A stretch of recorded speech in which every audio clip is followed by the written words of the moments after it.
Boa noite a todos, todas que estão aqui, acho que só todas, hein, por enquanto. É uma alegria recebê-los mais uma vez, né, nesse encontro de formação do nosso projeto de extensão, que se chama Dialogia, Proposta de Interação sobre Ideias Forças da Docência. Então, a gente sempre trabalha nos nossos encontros formativos ações, atividades, né, que potencializam o nosso fazer docente, né? A gente está conversando de professor para professor, né? E essa atividade de hoje, ela é mais uma integrante do nosso curso de formação para professores do município de Mesquita. Então, bem-vindos os professores de Mesquita, as professoras, bem-vindos os convidados, né, que aceitaram esse convite, que receberam um chamado, que viram na nossa página do Instagram, que receberam um WhatsApp convidando, todos são bem-vindos, né, a esse momento formativo. E hoje a gente dá continuidade ao terceiro módulo do curso, né? Estamos aqui ainda online, nesse finalzinho de bimestre, onde os professores de Mesquita estão atribulados com festa julina, fechamento de bimestre, relatórios, e um monte de coisa que a gente está acostumado, né? E a gente fez esse encontro online para a gente não perder, né, esse vínculo com vocês, sabendo que em agosto estaremos aí presencialmente. Então, hoje a gente continua a temática, o erro como potência de aprendizagem. E o projeto Dialogia tem a alegria e a honra de receber mais duas colegas, professoras, que vão dialogar conosco, né? A professora Paula Cid, que é professora da UERJ, né, da Faculdade de Educação, e a professora Maíra Freitas, que trabalha conosco no Colégio de Aplicação da UERJ. A gente vai começar com uma fala das duas professoras e depois a gente abre, né, para que todos também possam participar. Para quem ainda não conhece aqui a sala, esse slide ele está pequenininho, mas se a gente clica na direita, na nossa direita, a gente tem uns 3 pontinhos aqui. Não, não é os 3 pontinhos. Os 3 pontinhos. Eles. Eu não sei se é o mesmo para mim ou que é igual a vocês, porque eu, como moderadora da sala, a gente tem uns 3 pontinhos que permite a gente ampliar esse slide, e aí a gente deixa de ver as imagens, né, de câmeras abertas e apenas os slides. Então, tem horas que tem imagem, que a gente quer olhar melhor. A professora Paula trouxe textos, né, de estudantes, então vocês podem ampliar, a sala permite isso, tá bom? A gente sempre está gravando e depois disponibiliza no YouTube do nosso projeto de extensão. Então, sem mais conversa aqui da minha parte, eu passo a palavra para as minhas duas convidadas, já agradecendo, né, a vinda de vocês, né, é uma alegria tê-las conosco. Muito obrigada. Obrigada, Ana, eu que agradeço. Boa noite a todas e a todos. Sempre um prazer estar aqui com vocês, né? Vamos continuar aí a nossa conversa da semana passada. Um prazer, eu queria agradecer a minha amiga Paula, que a gente já se encontrou aí tantas vezes, encontros, em disciplinas, em congressos. Eu e Paula já fomos do mesmo grupo de pesquisa, então temos uma trajetória. E que bom que essa trajetória se consolida também na nossa amizade, né, Paula? É bom estar aqui com você. A gente hoje vai continuar a nossa conversa que começou na semana passada com o professor Luiz Paulo. Né? O Luiz Paulo ele trouxe algumas questões sobre o erro. E hoje, quem vai falar um pouco sobre isso é a Paula. Eu vou ficar aqui só na mediação mesmo. Vamos aproveitar essa oportunidade incrível de ouvir a Paula falar, que a Paula sabe muito sobre esse assunto, né? A Paula que já vem abordando essa temática, já vem falando sobre isso há muito tempo. A tese de doutorado da Paula já falava sobre o erro como uma potência, né, de aprendizagem. Então, já tem tempo que a Paula fala sobre esse assunto, então tenho certeza que vai ser uma noite muito proveitosa e propor para vocês também a mesma coisa da semana passada. Quem tiver alguma dúvida, quem quiser conversar, né? A Paula está ansiosa pelas conversas. Foi a primeira coisa que ela me perguntou quando a gente chegou aqui hoje, né? Tem tempo para conversa, tem tempo para pergunta. Então, assim, tem tempo para conversa, tem tempo para pergunta. Quem tiver alguma dúvida, pode falar aqui no chat, eu vou ficar atenta também. Então, a Paula vai falar um pouco e depois a gente abre aí para quem tiver dúvidas, mas a qualquer momento vocês podem falar, tá? Então, Paula, sem também muita introdução ao assunto, em nome de todo o projeto, né, em nome dos professores e professoras do CAP, que a Paula é uma mãe do CAP, então a gente também tem essa dupla entrada. Agradecer a sua presença e passo a palavra para você. Obrigada, gente. Boa noite a todas. Muito feliz de estar aqui. Eu que agradeço muito, muito, muito pelo convite.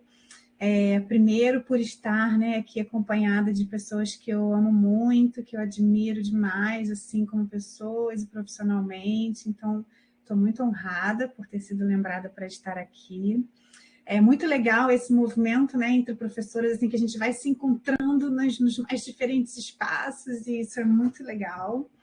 E, especialmente, falar para professoras da rede, seja qual for a rede, né? Eu estou mais acostumada a falar com as professoras do Rio, mas acho que eu não sei, que eu me lembro, eu nunca tive a oportunidade assim, de falar diretamente com as professoras de Mesquita, então é um prazer, uma alegria. E é muito especial para mim sempre falar com professoras, porque é assim que eu me reconheço, eu sou professora de educação básica, isso que faz a minha história, né? Foram 20 anos em escola, assim, então a escola para mim é um lugar de produção muito especial, de produção de conhecimento, de produção de ciência, de produção de alegrias, de produção de encontros, é um lugar muito, muito, muito potente, então eu não perco uma oportunidade de estar com professores da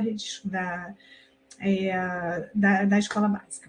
E muito obrigada, então, aí por esses minutos aí de escuta, né, que a gente vai ter juntos, né, de escuta e de trocas. Eu espero que eu também possa escutar vocês, porque desde que a Maíra e a Ana Lúcia, né, me passaram essa temática, que eu fiquei tensa com relação às escolhas, né?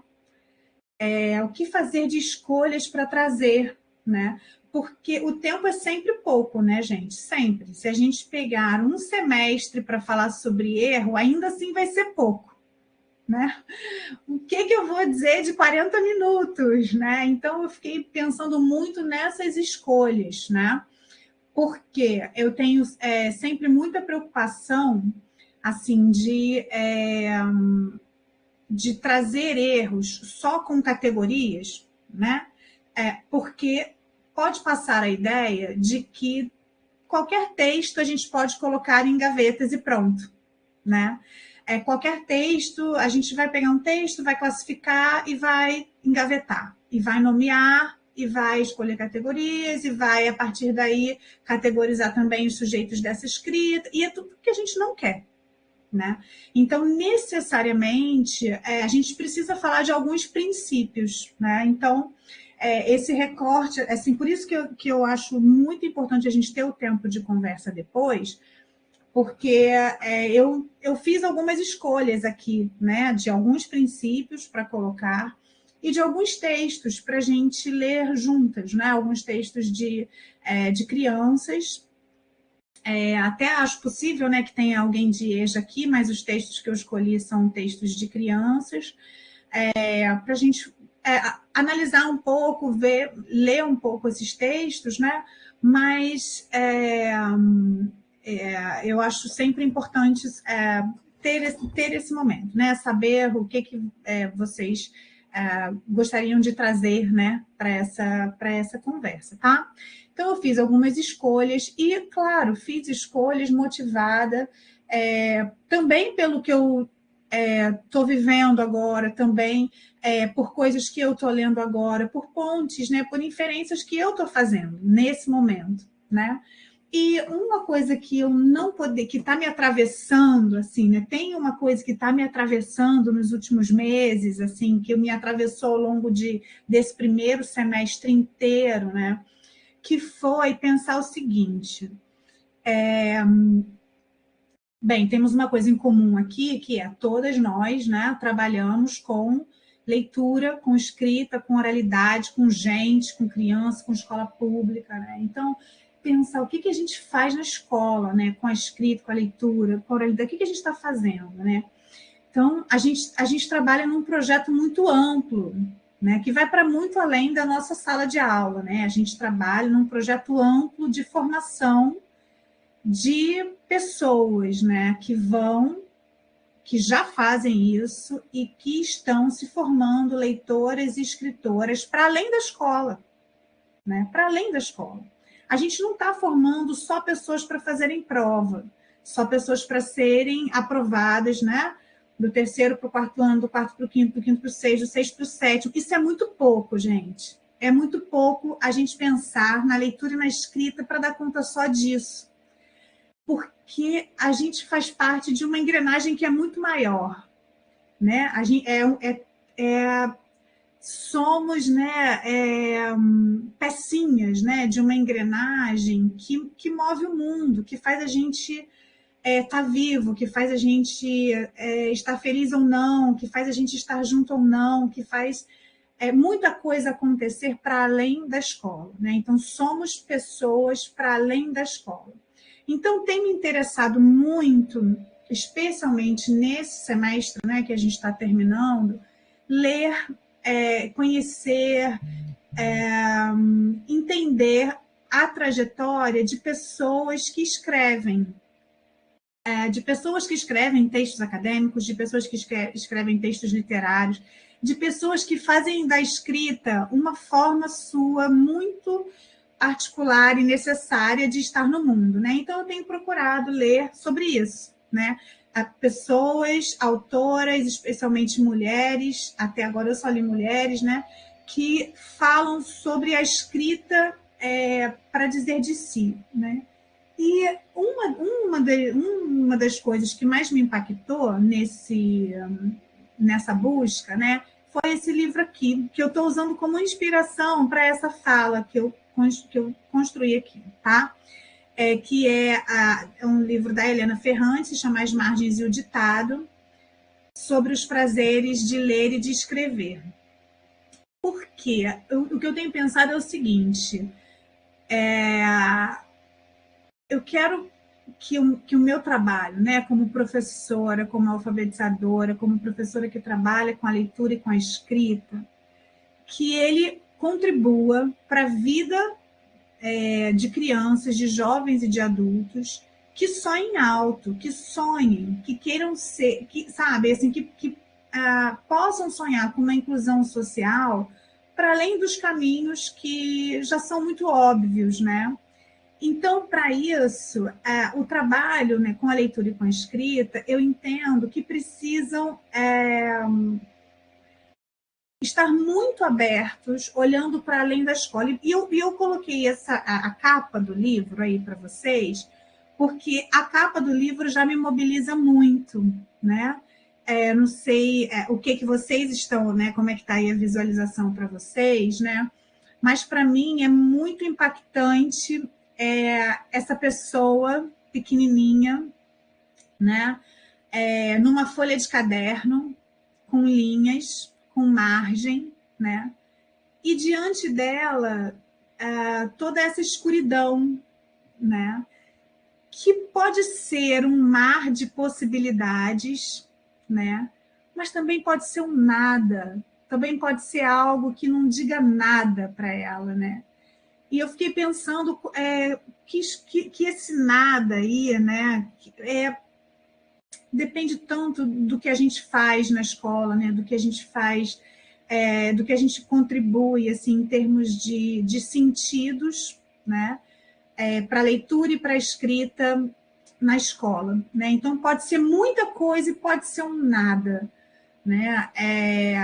Mas é claro que se vocês estão aqui, né? Se a gente está aqui mobilizada nesse tema, né? É porque a gente pretende que essa experiência, né, com a leitura e com a escrita representem algo para além das margens e do ditado, né?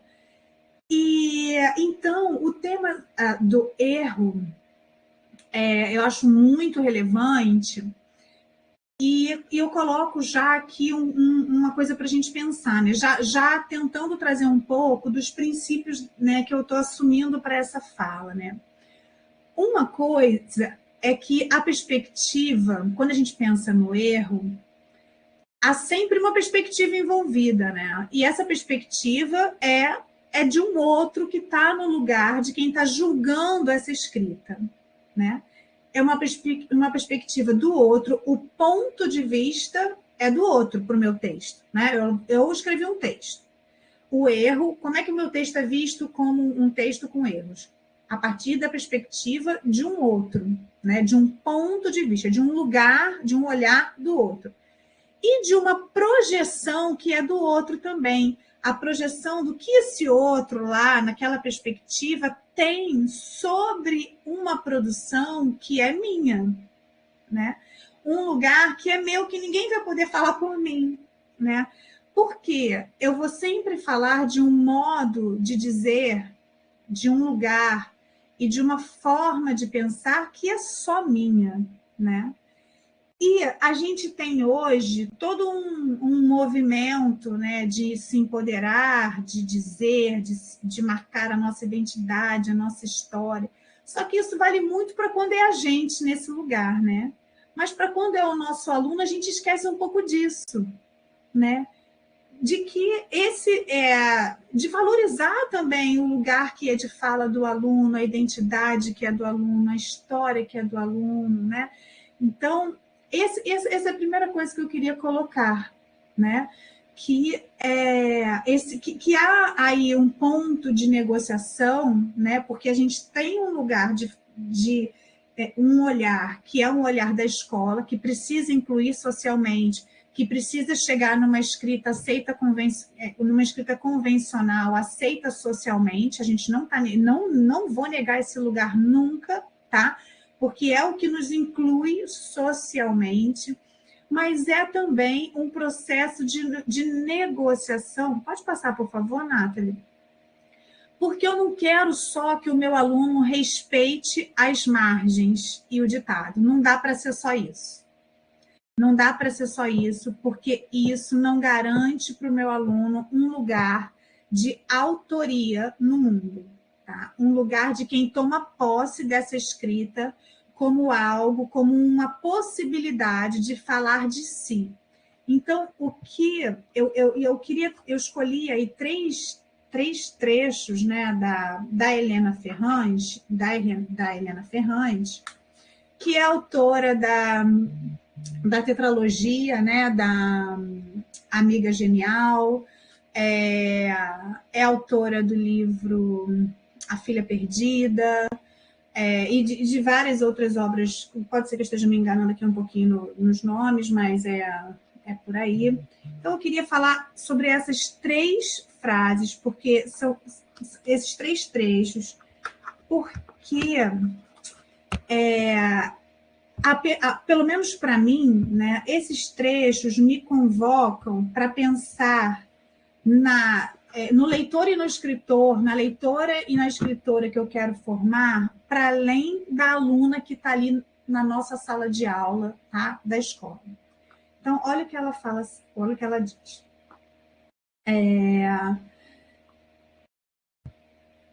Na 92. Vou começar por esse trecho da 92, né? Porque vou só contextualizar esse trecho aí, né?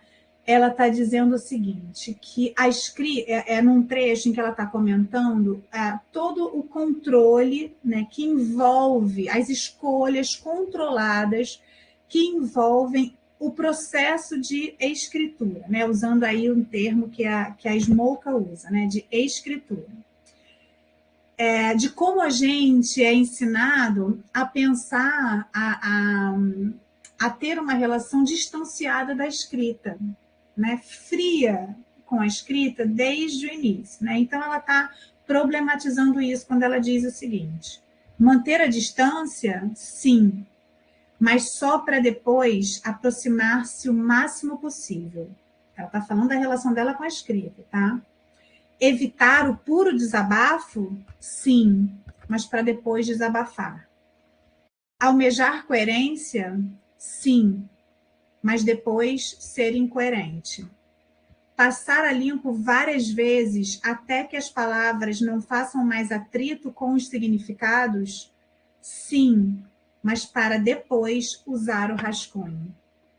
Carregar os gêneros de expectativas convencionais, sim, mas para depois frustrá-las.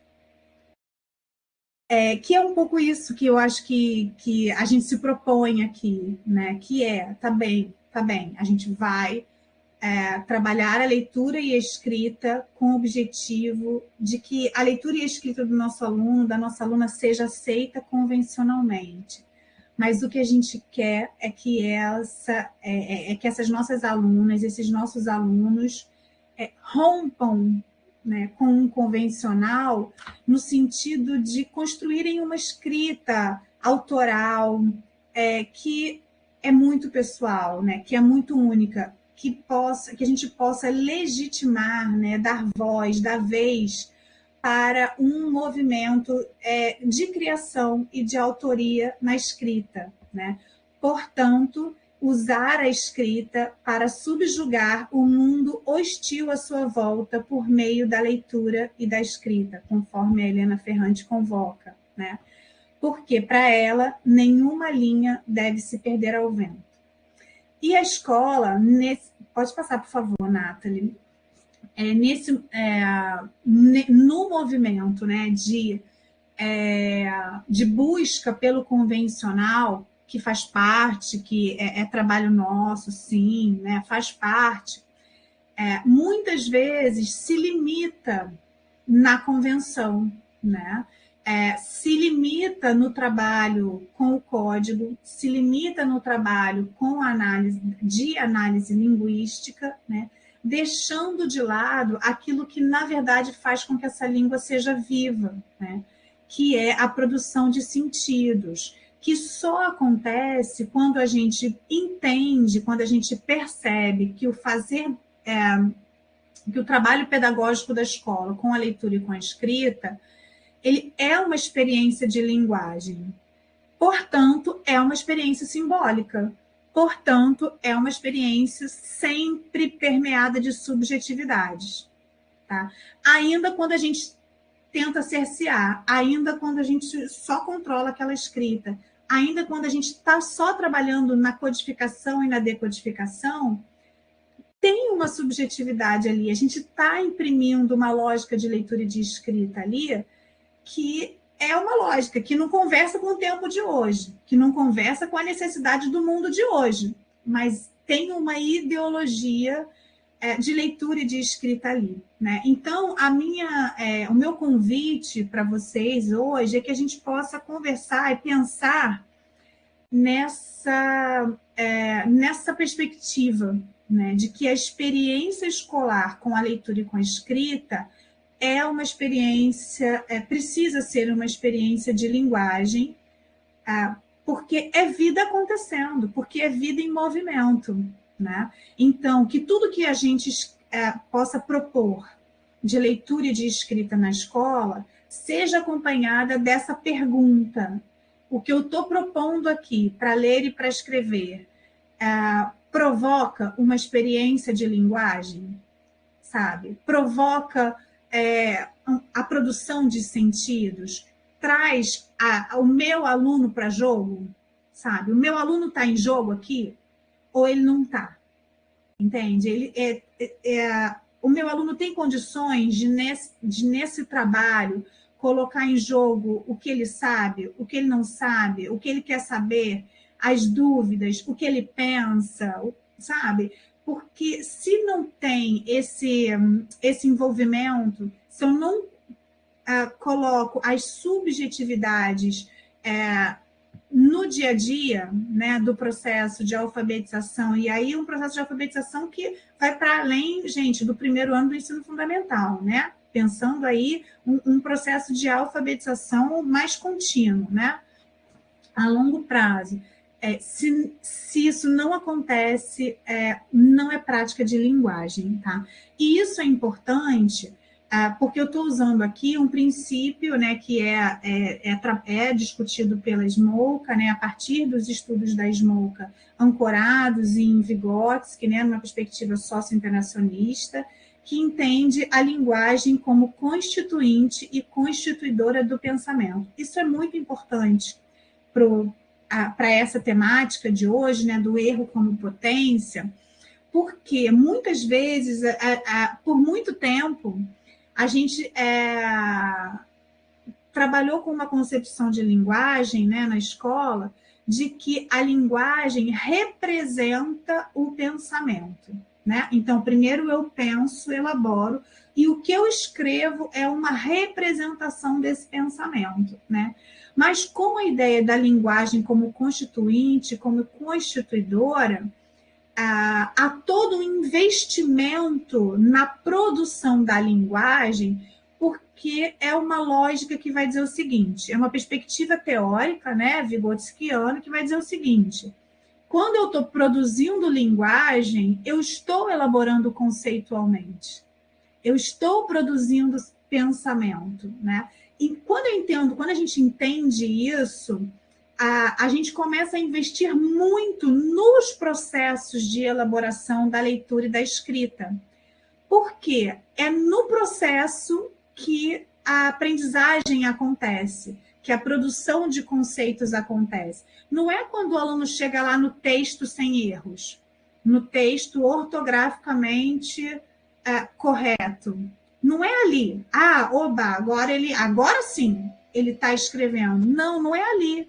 Porque não é ali que os conceitos estão em conflito. Não é ali que o aluno, que a criança, o jovem, o adulto estão parando para pensar, para fazer escolhas, né? Não é ali quando ele chega na resposta certa. É no caminho, é no processo. É, portanto, quando essa pessoa está errando. Quando ela coloca em xeque algum conceito. Peraí, não, aqui eu acho que não é assim. Não, eu acho que se eu disser isso aqui, eu não vou dar as pistas necessárias. E, sabe, é na dúvida, é no processo, portanto, no erro, né? Porque nessa perspectiva socio-interacionista de linguagem, a linguagem constitui o pensamento. Então, quando eu estou aqui nessa fala, né, nessa produção de texto que eu estou tendo aqui com vocês, essa produção de texto oral, tá? Eu não estou representando uma coisa que eu pensei, eu estou elaborando. Tem uma elaboração conceitual nessa minha fala aqui com vocês, tá? Apesar de ter pensado sobre ela antes. O que eu estou produzindo aqui, nesse texto oral, envolve uma produção intelectual, conceitual. Por isso eu agradeço muito por estar aqui, porque é uma oportunidade para que eu produza esse texto, para que eu produza essa linguagem, né? E isso tem muito a ver com o investimento que a gente faz em sala de aula, com o erro, com as propostas de leitura e de escrita que a gente sugere para os nossos alunos, tá? Porque quanto mais eu coloco, né, quanto mais a gente dá oportunidade para o nosso aluno escrever, mais ele tem essa oportunidade de confrontar o que ele sabe, o que ele não sabe, o que ele quer saber, né? Então, olhar para esse erro é olhar para um potencial, que não é só o potencial do erro, é o potencial desse sujeito, que é alguém que eu acredito, que tem uma aprendizagem que eu acredito, porque se eu não acreditar, gente, não há o que fazer, tá? Se a gente não acredita na aprendizagem do nosso aluno, não há o que fazer. Essa é uma crença básica, né? Acreditar que o nosso aluno é capaz de aprender, né? Então, a alfabetização como essa experiência de linguagem. E, gente, a experiência é da criança, do jovem, do adulto, é dele, é dela, tá? A experiência da leitura e da escrita não é nossa, não pode estar sob o nosso controle absoluto. A gente tem que dar o espaço para que essa experiência aconteça. Então, essa experiência, gente, não dá para acontecer uma experiência com a gente falando para o nosso aluno. Vamos lá, gente, rapidinho, a gente tem 15 minutos para vocês fazerem esse texto, hein? Olha lá, vamos lá, rapidinho. Gente, não há experiência que se consolide dessa forma, né? Então, olhar para a alfabetização como experiência de linguagem é olhar para o processo, é olhar para a feitura. Por isso que eu gosto muito da maneira como a Smolka fala sobre isso, né? Que ela usa a palavra escritura. Gosto muito porque isso dá uma ideia de... Não é só escrita, não, é escritura, né? É um processo. Né? Vamos alongar essa palavra aí, vamos dar uma sílaba a mais, para a gente pensar sobre ela. Né? Como que é o contexto de produção desse texto? Né? Olhar para esse contexto. Por quê?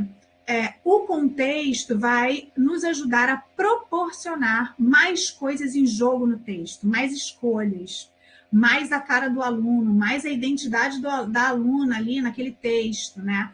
E quanto mais isso aparecer nos textos, mais indícios eu tenho sobre como a minha aluna está pensando aqueles conceitos, sobre como o meu aluno está pensando aqueles conceitos.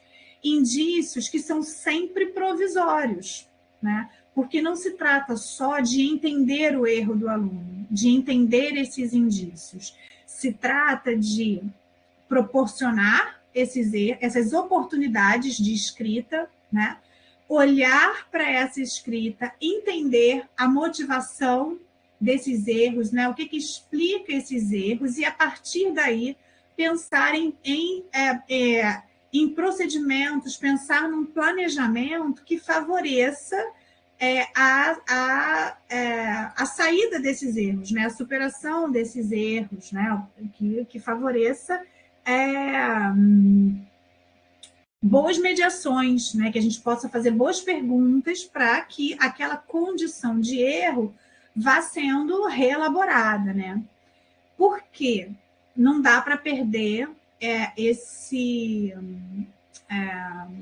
olhar, né, da escola como o espaço de inclusão social, mas um espaço de inclusão social que olha necessariamente a formação de leitores e escritores que estão no mundo, né? Então, portanto, não podem ficar restritos a uma noção de leitura e escrita tipicamente escolar. Porque se a gente faz isso, a gente ainda não dá conta da inclusão, especialmente num contexto... pode passar, por favor, Nathalie? Num contexto de mundo que a gente vive hoje, que nos exige um olhar muito alargado para as novas relações de trabalho, as novas formas de ler, as novas formas de escrever, as novas formas de produzir textos, né? As redes sociais estão aí para nos mostrar isso, né? Então, uma lógica aqui que a gente traz, né, para pensar uma problemática, né, é de que muitas vezes a gente olha para um texto cheio de erros e o que a gente faz é tipificar o sujeito que produz o erro, né, como o sujeito do fracasso escolar, esse sujeito que está sempre exposto aos dispositivos de normatização que balizam as escolhas que a escola faz, né? E esses modos sempre interpretados como déficits, como dificuldades, como transtornos, como distúrbios, né? Então, o convite aqui é a gente olhar para o texto, para os textos, né? Que claro que a gente não vai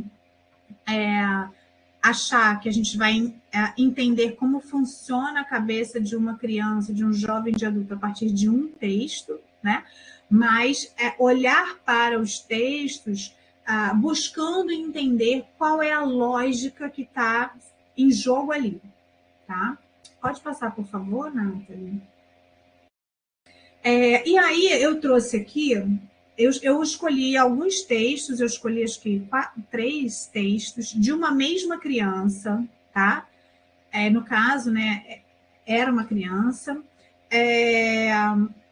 para a gente olhar um pouquinho para esses textos, né, que vocês vão ver que não tem nada demais aqui, não tem nada que vocês não tenham visto ainda nas escolas, tá? Não estou trazendo nenhuma novidade aqui, certamente que todos vocês que já estão em escolas já viram muitas formas, né, de escrever e de ler, então não tem novidade aqui, né? Mas a minha ideia é que a gente pense juntas, né, sobre sobre esses textos, tá? Bem, olhar para atender a esse convite, né, gente, de se aproximar desses textos para conhecer os modos, as lógicas individualizadas, as formas de interação que cada uma usa nesse processo de produção, né, nos convida a perceber o seguinte, que tem algumas marcas, né, alguns indícios na escrita que são muito recorrentes, né, nos anos iniciais do fundamental, mas não são somente, tá, gente? Não são somente esses. Eu escolhi aqui alguns que eu acho que são mais recorrentes, mas, por favor, não são os únicos, né? Eu fico querendo reforçar isso, porque às vezes parece assim, não, isso aqui é o que está dentro da expectativa. Então, o que não estiver, então, vamos já, né, a criança já tem algum problema, já, enfim. Então, a ideia é sair um pouco disso, tá?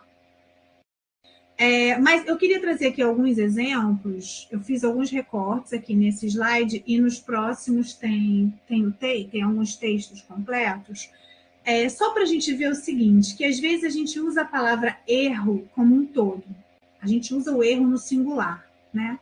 Nossa, a gente olha aquele texto, meu Deus, tudo errado, olha só, o garoto escreve tudo errado, né? A gente tende a generalizar os indícios na escrita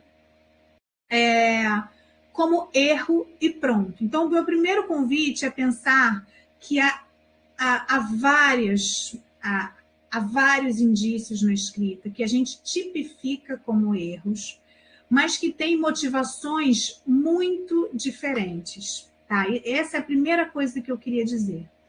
E que a gente precisa aguçar, né, a escuta e o olhar para isso, porque para cada motivação de erro, né, para cada comportamento de erro na escrita, se é que a gente pode falar assim, toda vez que a gente falar dos erros, gente, a gente pode acrescentar as aspas aí, né? Tem sempre uma lógica. Tem sempre uma lógica, tá? Ainda que a criança use uma concepção de escrita que para a gente parece aleatória, né? Meu Deus, a criança está escrevendo a criança tem 9 anos e até hoje escreve usando só as letras do nome, né? Para a gente parece uma total aleatoriedade, mas não é. Não é. A primeira coisa que está em jogo para uma criança, por exemplo, que só usa as letras do nome bem, eu já sei que quando eu uso as letras do meu nome, o que eu estou escrevendo pode ser lido.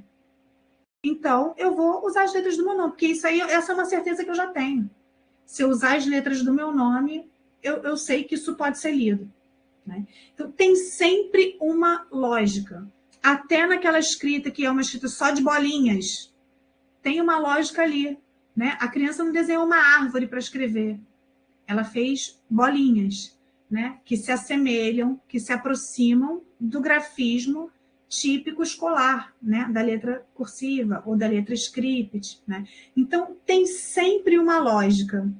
O desafio que a gente se vê na escola todos os dias, né, no meu entendimento, é se aproximar dessa lógica, é tentar chegar na lógica do aluno, e muitas vezes a gente precisa que esse aluno nos ajude nisso, né? Muitas vezes a gente precisa recorrer a ele, Mostra para mim como você pensou, aponta para mim, diz para mim o que você escreveu, diz para mim por que você fez essa escolha, né? Muitas vezes não é só a gente sozinho tentando analisar, né, essa escrita, mas então a primeira coisa é isso, assim, a gente perceber que todo erro se explica por algum motivo, né? Tem sempre uma lógica envolvida, né, que não é a nossa e pronto. Então, a primeira coisa é a gente calçar aí a sandália da humildade, né? Só não é a minha lógica, mas deixa eu entender então. Tá? Deixa eu tentar me aproximar do meu aluno para entender como ele está pensando, porque é a partir daí que o meu planejamento vai poder, de alguma forma, conversar com alguma coisa que seja pontual para essa criança, para esse jovem, para esse adulto, né? Então, eu listei aqui alguns erros que são muito recorrentes, mas que vocês facilmente vão perceber que não se tratam de uma mesma coisa, só para exemplificar que não dá para usar o erro no singular, tá? Então, a gente tem aí, por exemplo, a escrita em bloco único, que é muito típico, né, dos anos iniciais do ensino fundamental, que é um tipo de erro, porque não é convencional, né? Os textos se organizam, dependendo do gênero, né, em sentenças, e essas sentenças se organizam em parágrafos, esses parágrafos em subcapítulos, os subcapítulos em capítulos, e por aí vai, né? A hipossegmentação, né, que é essa escrita aglutinada, que ela mostra muito de uma busca, de uma referência na fala para a escrita, né? Muitas vezes essa escrita aglutinada é uma tentativa de representar na escrita o nosso falar acelerado, que é acelerado mesmo, né? Por outro lado, é muito engraçado, assim, porque quando a gente começa a chamar muita atenção, né, para essa escrita hipossegmentada, aí as crianças muitas vezes começam a fazer uma hipersegmentação, elas colocam tanta atenção nisso, né, que aí elas começam a separar exageradamente, né. A hipersegmentação eu acho sensacional, assim, porque mostra uma elaboração, no meu entendimento, né? Assim, uma elaboração cognitiva complexa, no sentido de que a pessoa ela tá mostrando, né? Essa escrita, para mim, mostra um investimento numa análise linguística bem detalhada, né? A criança que escreve esse exemplo que tem aí, né? Tem orelha, né? A criança que vai escrever dessa forma, muitas vezes é a criança que vai parar e tem orelha, né? É a criança que parou para pensar. Ela não separou esse ilha à toa, né? Ela está mostrando ali que ela parou para pensar numa tentativa, né, de escrever convencionalmente, de não esquecer nenhuma letra, nenhuma parte, né? A interferência da fala que vai acontecer o tempo, gente, acontece com todo mundo, acontece conosco, não sei se não acontece com vocês, eu não sei, mas comigo acontece o tempo inteiro, né? Porque a fala é o que a gente usa mais, e cada vez mais, né, gente? Cada vez mais é a língua com a qual a gente tem mais intimidade, mais tempo de experiência, né? Muitas vezes é a língua que nos apresenta, né?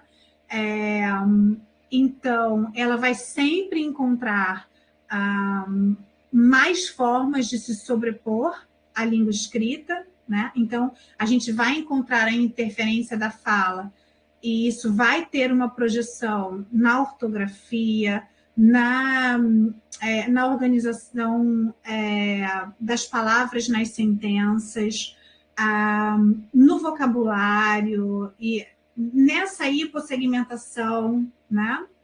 E há outros erros que são os erros de desconhecimento, né? Ou das regras ortográficas, ou da palavra no seu registro formal, né?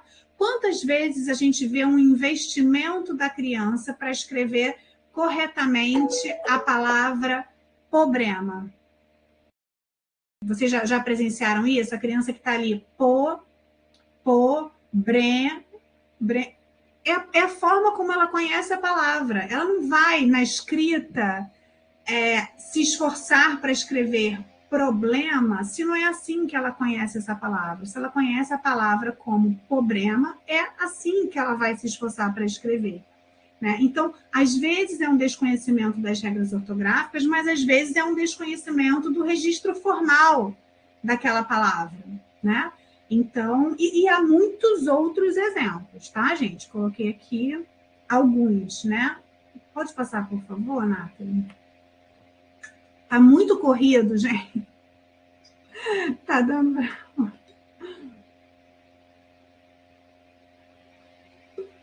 Bem, aí vamos para os textos aqui que eu separei. Esse contexto aqui era o seguinte, a gente estava trabalhando num projeto de contos, né?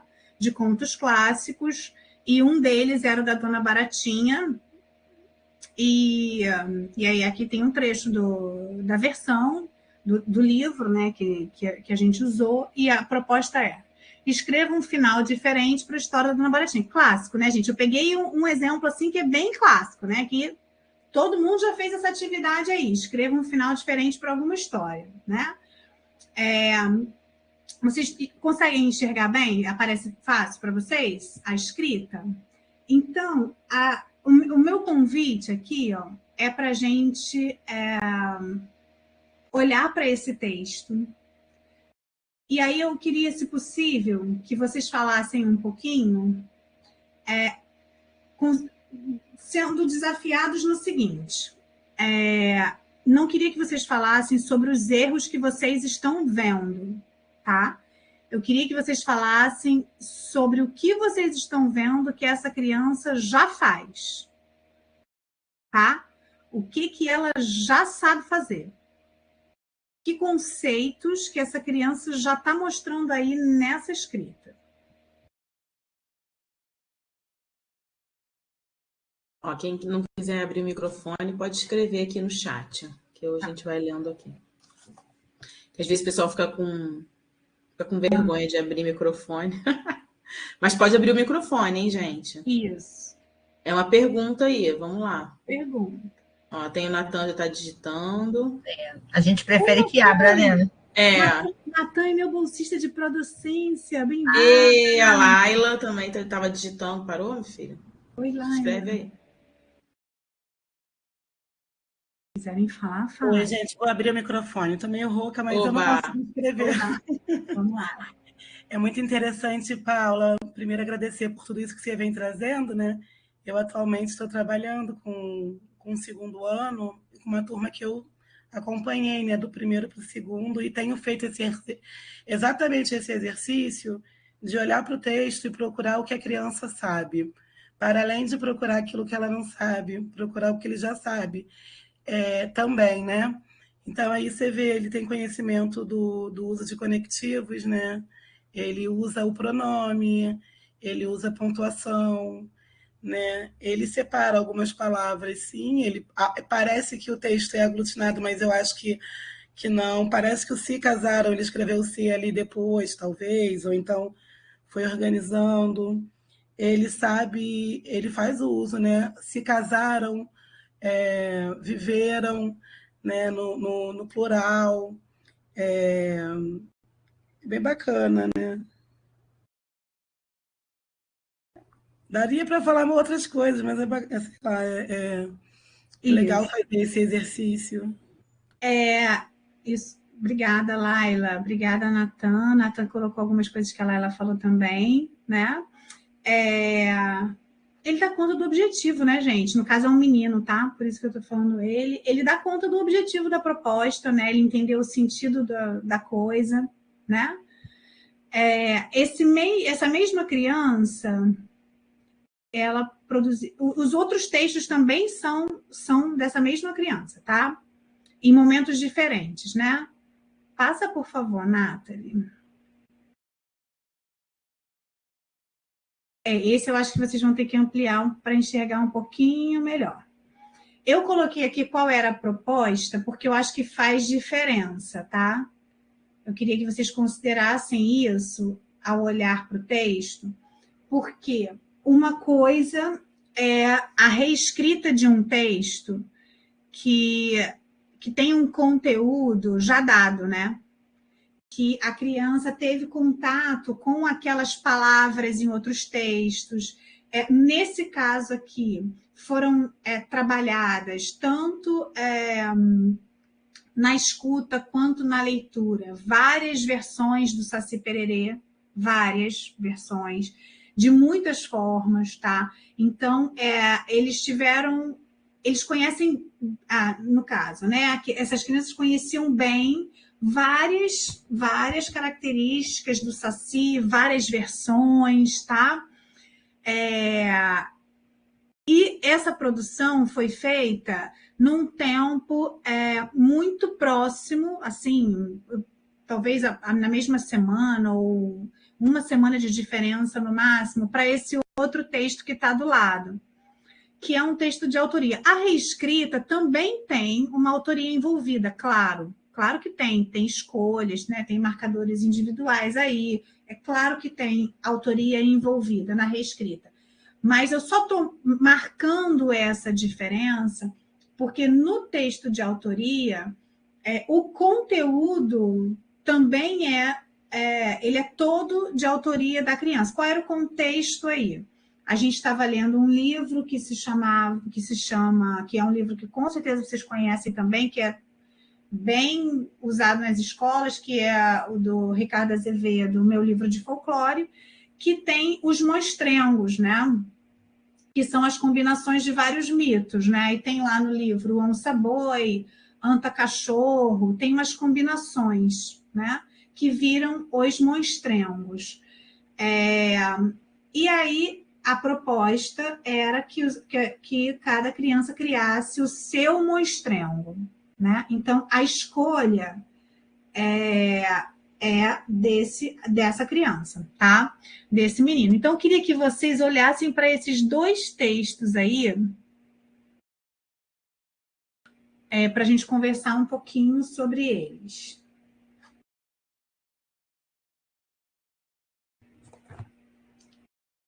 Eu vou abrir aqui também no telefone para poder ficar mais fácil de...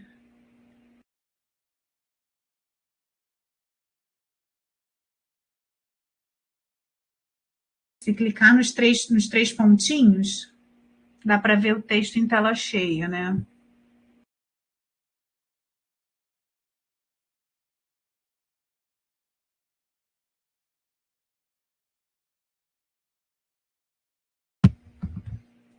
Vamos lá, vamos tentar perceber alguns indícios. Nathalie, volta um instantinho, por favor, no texto anterior. Isso, eu esqueci de chamar a atenção para uma coisa que eu acho bem curiosa nesse texto e que eu não coloquei lá naqueles erros que são bem recorrentes, né? Que é o fato, aqui vejam o viveram felizes para sempre, tá? Repararam no felizes? Reparem lá na palavra felizes, que a criança usou aí o F e o V. Repararam? Tá? Que muitas vezes, né, no processo inicial, eles têm essas especificidades, né, que são explicadas pelo campo, né, fonético-fonológico, né, e que dão essas dúvidas, né? É com D ou com T? É com P ou com B? É com F ou com V? Né? E ele usa a estratégia de usar as duas opções, né? Então, o que às vezes a gente pode olhar e pensar, nossa, essa criança troca o F com V. Quando a gente olha esse texto, a gente vai, nossa, ele está atento a essa possível troca do F com V. Ele está tão atento a isso que ele fez a opção de usar com o F e com o V, né? Essa é uma estratégia que eu acho muito inteligente, né? Que mostra o quanto essa criança está investindo no texto. Pelo menos essa é a minha leitura, gente. Volta lá por favor, Nath. Aí, obrigada. Bem, vamos lá. Quem gostaria de comentar aí, gente? Esses dois textos. Ah, é verdade, Mônica, no telefone não dá para ver em tela cheia, tem razão. É só para quem está pelo computador, né? Alguém, gente?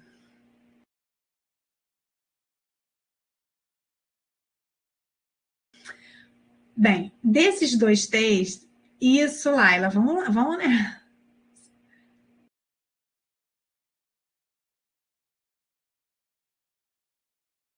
Olha, Eduardo está dando a dica aí de virar o celular.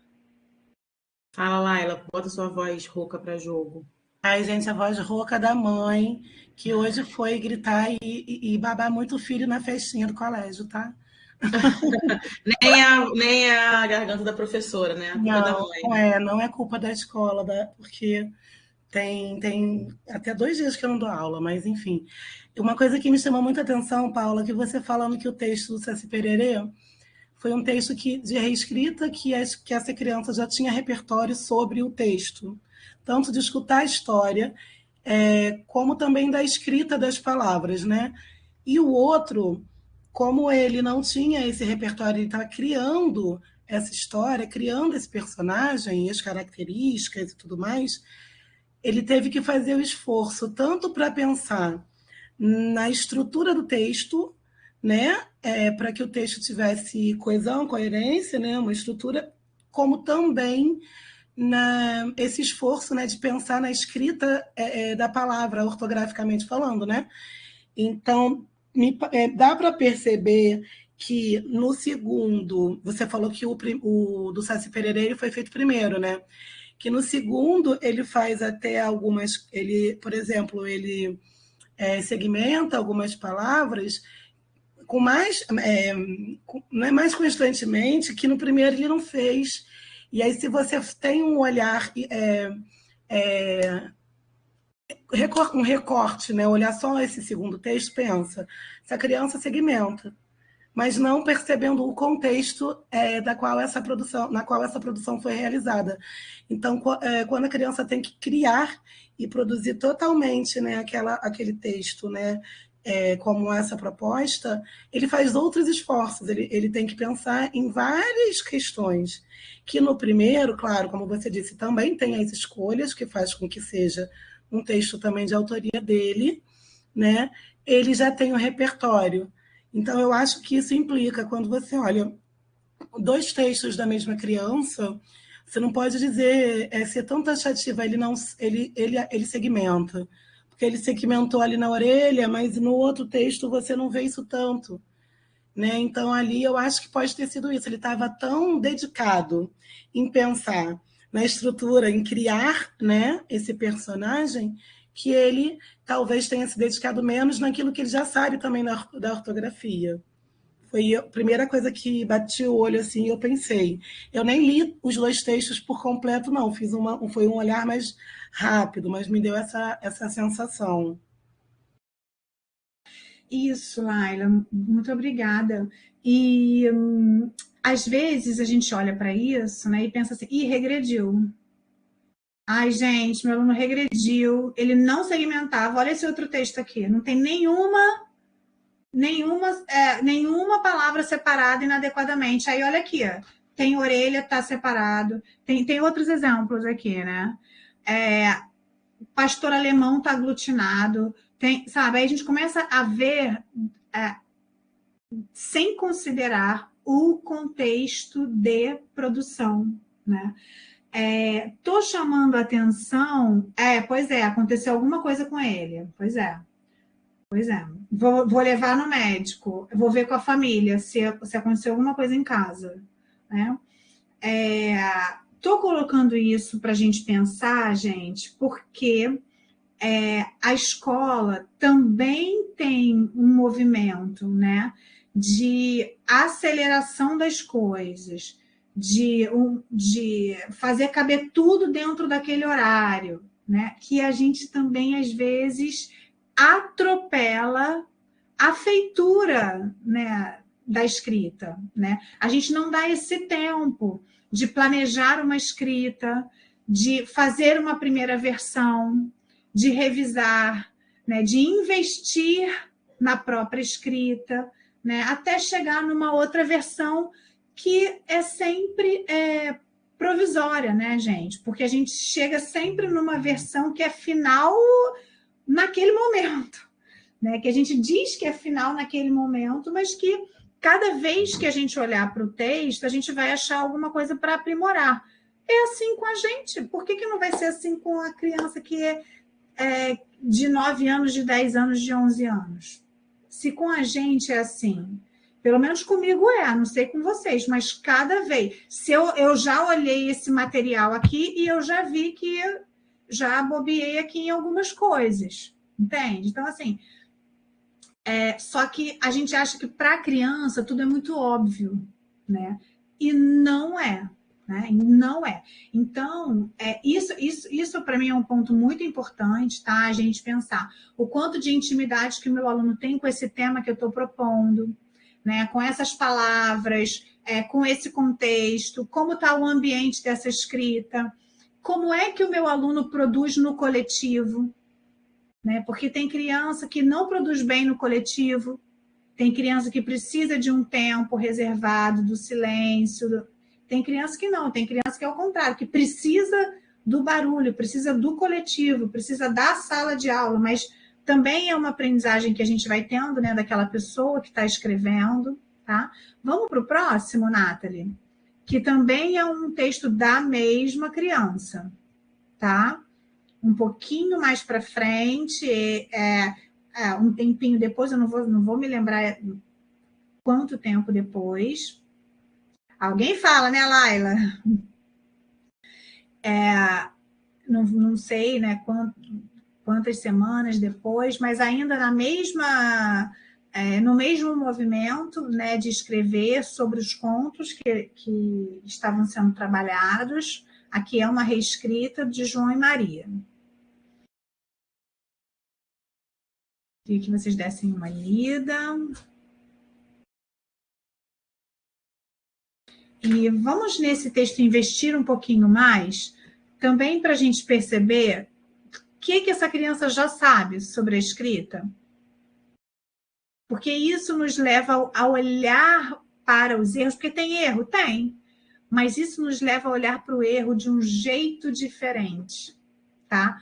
Porque a gente não está começando já procurando erro. O objetivo principal é a gente entender qual é a lógica que está em jogo nessa escrita, tá? E nessa lógica, a criança vai cometer alguns acertos e vai cometer alguns erros. É um movimento que é totalmente esperado, né? Vamos lá. Então. Oi, Mônica. Desculpa, não abri a câmera, que eu estou muito gripada, estou com a cara horrível. Não tem problema, Mônica. Vamos lá. Gente, assim, a gente, os professores de Mesquita que estão nesse grupo, a maioria está com o projeto Avança. Então, assim, eu tenho alunos de 13, 14 anos que não sabiam um A, né? Ele está maravilhoso. Assim como, graças a Deus, assim, a gente tem que ver realmente, calçar a sandália da humildade e ver o quanto eles estão caminhando, não os erros. E a gente consegue compreender, entender o que ele quis dizer, o que ele quis escrever. Então, assim, a gente não pode ver só os erros, muito pelo contrário. Tem que chamar a criança, fazer aquela correção coletiva. E eu acho que ele avançou, não sei quantos anos ele tem, mas assim, quando a gente trabalha com adolescente é muito pior. Então, assim, a gente tem avançado bastante em características de entender e compreender também a vivência da criança e da família da criança.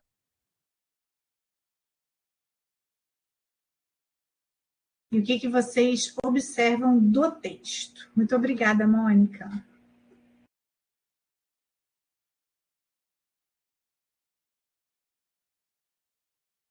O nome dele é João, tá, gente? Essa criança tem nome, o nome dele é João.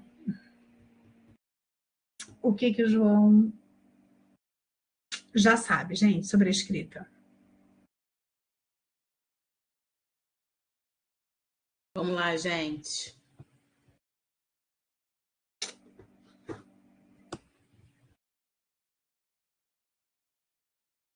Oba, a Elisane está digitando. Mostra confiança, né, Elisane? Sim. Bem, enquanto vocês vão colocando, eu vou destacar algumas coisas, tá? Que eu observo. Entre muitas outras, né? Eu acho isso, ele usa um espaçamento, exatamente. Ele usa marcadores típicos do gênero narrativo, né? Então, ele usa um título, ele escreve em terceira pessoa, ele termina lá com o típico viveram felizes para sempre, né? Ele consegue dar uma coerência para essa narrativa. Isso, Isabela, uma sequência de acontecimentos, ele consegue fazer isso. Ele conhece o conteúdo, ele sabe onde ele tem que chegar, né, nesse texto. Pena que eu não coloquei aí a ilustração, porque tem uma ilustração que é bem legal também desse texto, mas eu acabei não colocando. Ele começa a usar umas letras maiúsculas, né, Paula? Achei bonitinho isso também. Ele começa a usar umas letras maiúsculas, então ele sabe que tem as maiúsculas diferença, e as minúsculas, né? Ele usa, sim, um sistema alfabético, ainda que primariamente, né? Porque ele faz uma representação, ele tem uma escrita, né, que mostra essa representação entre essa relação, na verdade, né? Não a representação, mas essa relação entre o som e a escrita, né? Ele consegue dar conta disso. Ele tem a orientação da esquerda para a direita, ele tem uma formatação, tipo, então tem muitas coisas. Ah, sim, Ana Lúcia está pedindo para ler, para quem não está conseguindo ver os detalhes. Tá, eu vou ler. Vamos lá, eu vou ampliar aqui também. Eu vou ler pelo meu telefone aqui, que aí dá para eu ampliar melhor. João e Maria. Uma madrasta levou 2 crianças que se chamavam João e Maria. Um dia, a madrasta levou as crianças para a floresta. Eles encontraram uma casa de doce e uma bruxa prendeu João em uma gaiola e a Maria para trabalhar. E todo dia a bruxa olhava e o João, e estava gordo. Como João era esperto, ele mostrava osso de galinha. E um dia a Maria jogou a bruxa no caldeirão. Eles voltaram para casa, viveram felizes para sempre.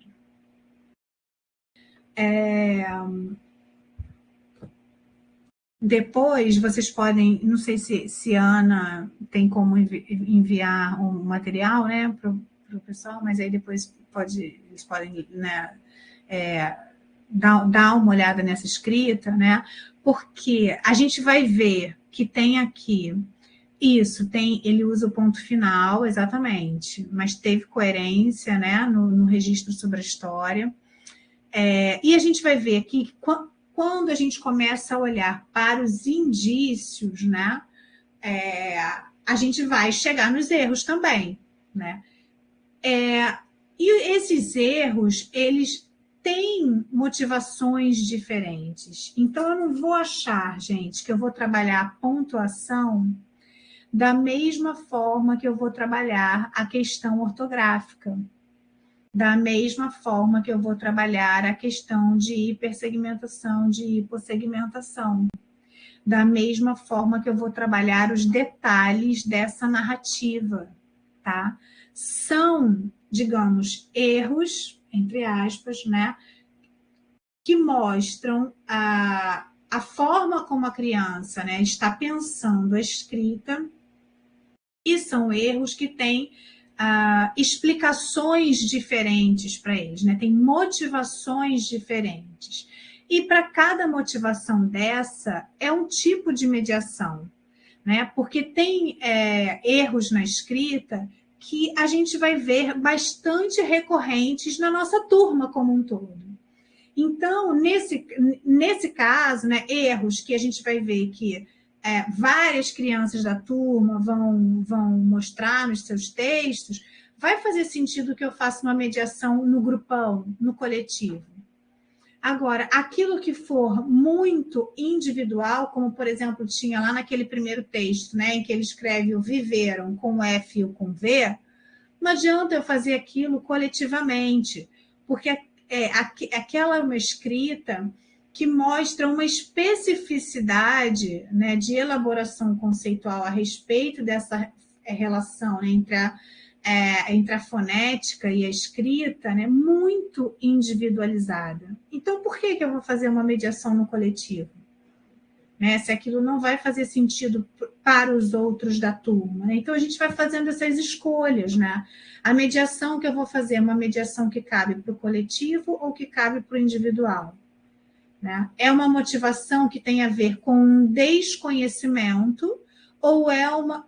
Né? Porque aquilo que é um desconhecimento, gente, se aquele conhecimento, se a criança nunca teve aquele acesso, eu não posso tratar aquilo como uma dificuldade, certo? Como um déficit, como algo que ela deve... Não, é um desconhecimento. As questões ortográficas, por exemplo, uma boa parte delas é explicada pelo desconhecimento.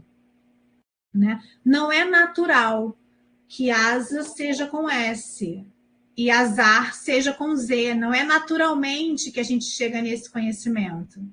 Né? A gente conhece a palavra com S, conhece a palavra com Z, tendo muita intimidade com aquela palavra. Né?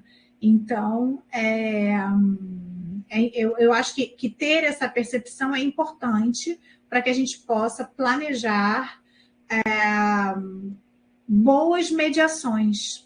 Né? E aí entra naquilo que nos cabe, assim, nesse rolê. Eu até fiz um slide aí, passa por favor, Nathalie, que eu acho que meu tempo já acabou, né, para essa parte inicial, né? Passa mais um. Só para eu falar aqui um pouquinho que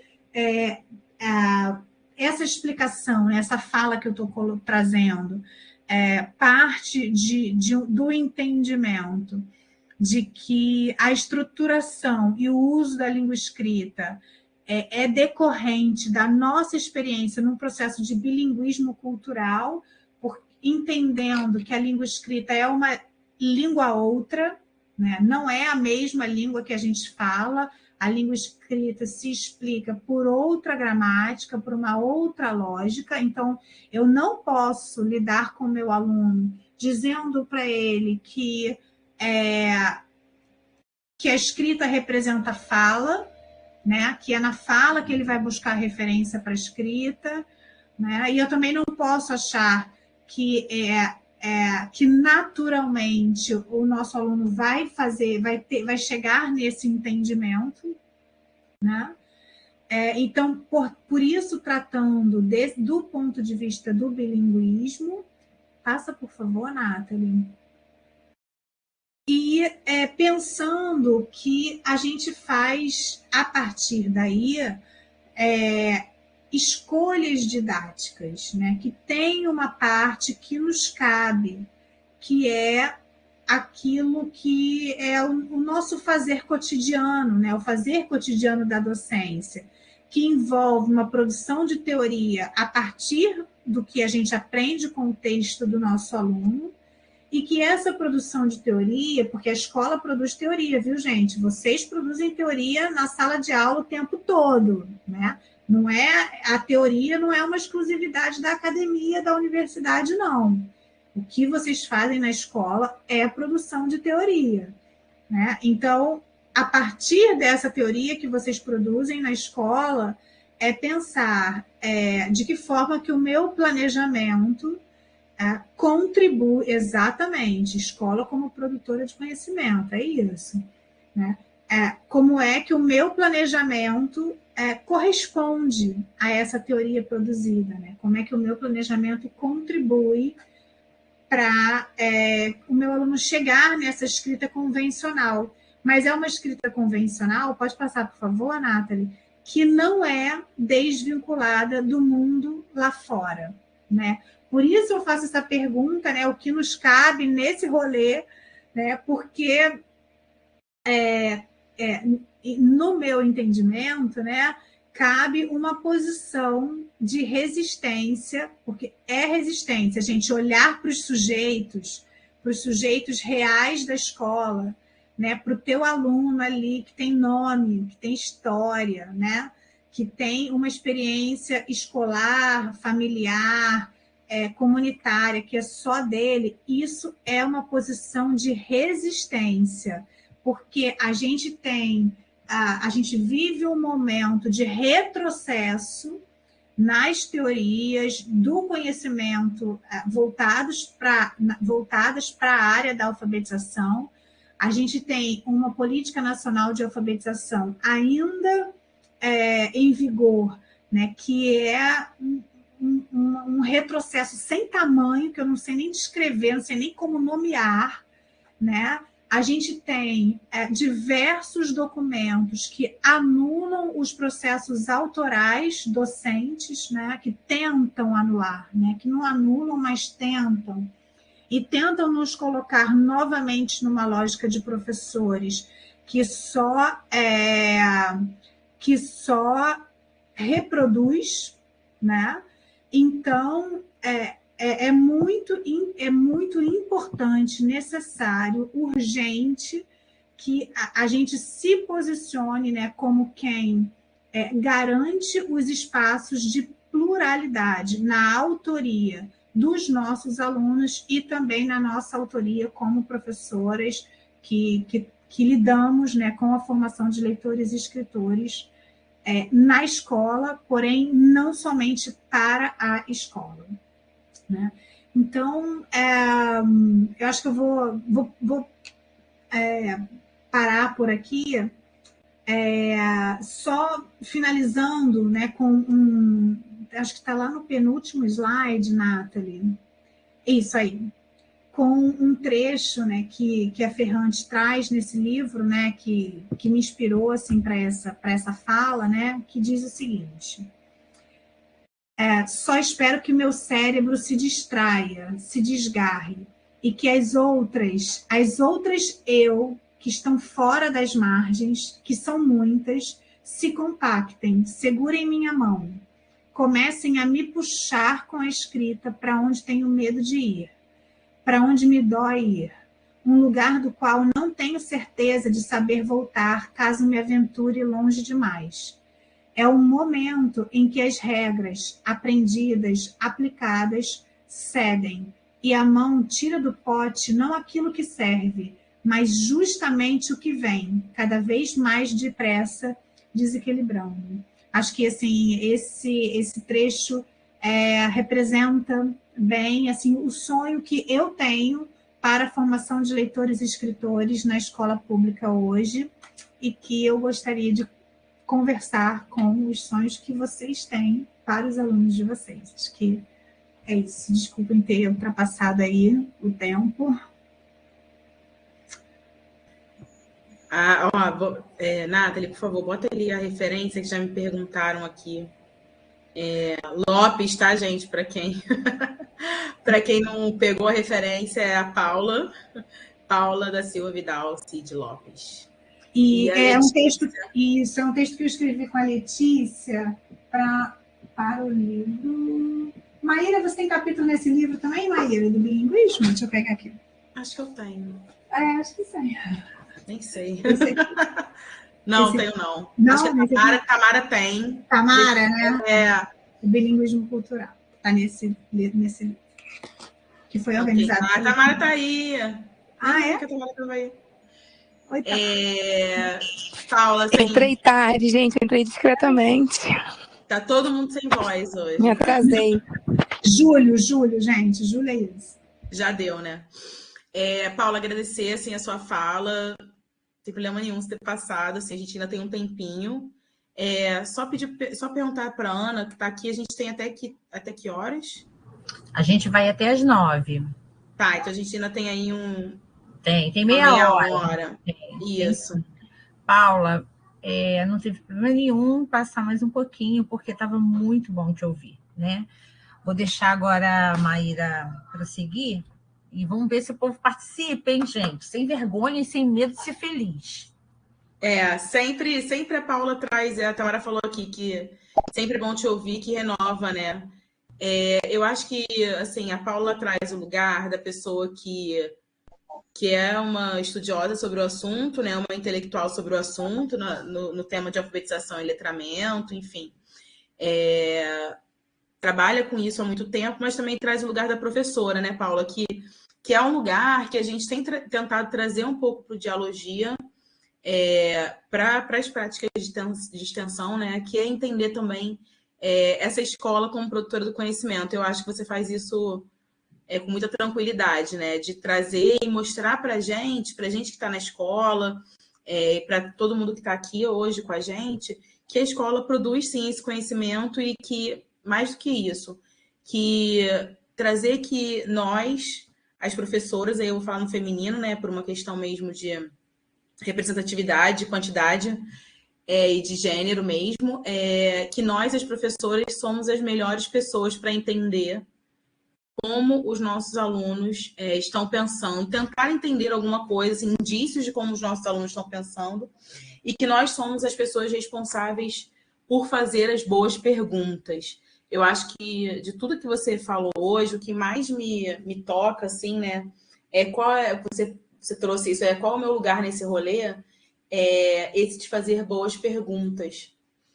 E então eu acho que hoje também, além de tudo, né, você também traz para a gente boas perguntas que nos fazem refletir sobre a nossa prática, né? Com certeza todo mundo que está aqui hoje vai chegar na escola em algum momento, repensando um pouco como a gente pega esse texto dos nossos alunos, como a gente faz as mediações, como que a gente faz as intervenções, né? Porque é isso, as crianças não vão aprender a ler e escrever por osmose, né? Elas vão precisar de intervenções. E esse lugar, muitas vezes, do professor e da professora, ele é esvaziado, né? A gente jogou um pouco fora o bebê com a água do banho em algum momento aí na história da alfabetização, quando a gente achou que as crianças não precisavam mais de professoras para fazer intervenções. E aí eu gosto muito porque você traz a gente também, né? Não só recolocando a criança, você recolocou aí o estudante nesse cenário, mas também recolocando qual o lugar da professora e do professor nesse cenário.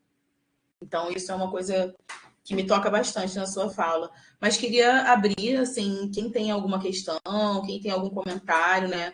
Todo mundo aqui tá em sala de aula, então tá lá com seus alunos, seus estudantes, trazendo seus textos e a gente precisando fazer intervenções. Queria muito que vocês falassem um pouco e trouxessem as reflexões. Tenham coragem aí, ó. A gente está aqui, tá todo mundo junto, né? Todo mundo professor, todo mundo professora. Então fiquem à vontade para falar. Posso falar? Deixa eu só explicar rapidinho. Quando falei em correção coletiva, eu não falei em expor o aluno. Eu pensei, porque eu não pensei num aluno só, eu pensei numa turma inteira. Então, eu pensei nas palavras que a turma inteira tem dificuldades para a gente fazer essa correção coletiva com frases, com textos, nunca expondo o aluno, tá? Perfeito, Mônica. E tem mediações que são coletivas mesmo, que a gente vai fazer no coletivo, mesmo que vão fazer total sentido, né? Porque tudo aquilo que a gente observar, né, que é algo que o grupo está mostrando, vale muito a pena a gente fazer no coletivo mesmo.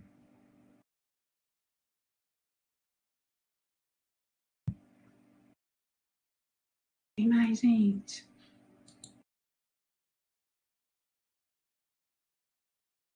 A Isabela escreveu aqui, Paula, pode falar um pouquinho sobre essa diferença de língua escrita e língua oral, sobre serem linguagens diferentes? Não tinha parado para perceber isso, porque a gente cresce aprendendo que a linguagem escrita representa a oral.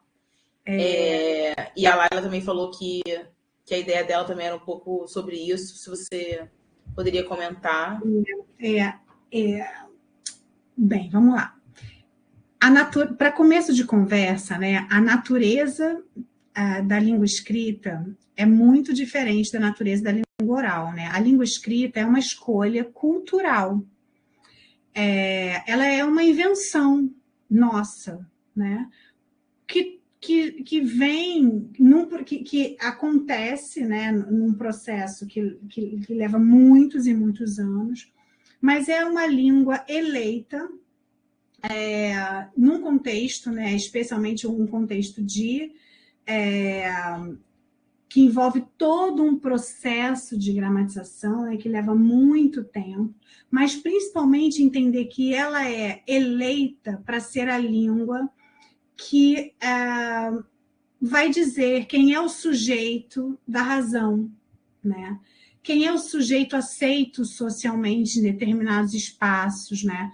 Quem é o sujeito que consegue comprovar uma inteligência e um determinado tipo muito específico de inteligência, né? A língua escrita, ela é eleita, né? Ela é eleita, e a escola faz essa eleição, né, da língua escrita como a língua que certifica, que garante a racionalidade, que garante uma lógica formal, planejada, planificada de organizar o pensamento. Só que o pensamento, gente, é outra coisa, né? O pensamento, a gente não consegue, na escrita formal, dar conta do pensamento.